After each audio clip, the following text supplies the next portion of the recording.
రైతులు ఎదుర్కొంటున్నటువంటి అనేక సమస్యల మీద రాష్ట్రం మొత్తం మీద తిరుగుతూ రాష్ట్ర అధ్యక్షులు పర్యటన చేస్తున్న సందర్భంలో రాయలసీమలో ఉన్నటువంటి పశ్చిమ ప్రాంతానికి సంబంధించినటువంటి మన కర్నూలు జిల్లాలో ఉన్నటువంటి ఎమ్మిగనూరు ప్రాంతంలో అనేక కరువు సమస్యలు ఉన్నాయి. ఈ సంవత్సరం మనందరికీ తెలుసు, అనావృష్టి వలన చాలా మంది రైతులు ఇబ్బంది పడేటటువంటి సందర్భం. కానీ ఈ సందర్భం మేము తెలియజేసుకుంటే ఏమంటే, అయ్యా టీడీపీ వాళ్ళైతేనేమి, మొన్న వచ్చినటువంటి జగన్మోహన్ ప్రభుత్వం అయితేనేమి, పాదయాత్ర సందర్భంలో అనేక బహిరంగ సభల్లో మేము చేస్తామని చెప్పి ప్రజలు వాగ్దానాలు చేసి మీరు అధికారంలో వచ్చారు. ఈరోజు ఒకసారి మీరు ఆలోచించుకోండి.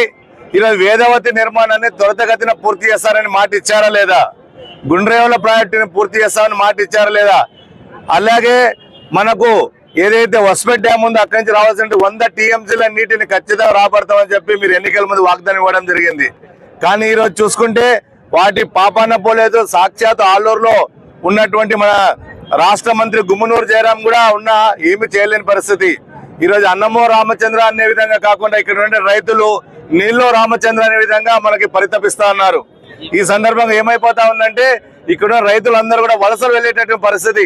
అటు హైదరాబాద్ కానీ, ఇటు బెంగళూరు కానీ, గుంటూరు కానీ వెళ్ళి ఏదైతే వ్యవసాయ రైతులు ఉన్నారో వాళ్ళు వేరే రాష్ట్రానికి, వేరే జిల్లాలకు వెళ్ళి కూలీలుగా బతుకుతున్న సందర్భం. కాబట్టి దీని మీద భారతీయ జనతా పార్టీ సీరియస్ గా కార్యాచరణ ప్రణాళికంగానే ఈరోజు ధర్నా కార్యక్రమం చేస్తున్నాం.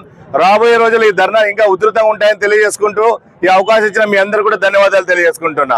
భారత్ మాతా కీ, భారత్ మాతా కీ.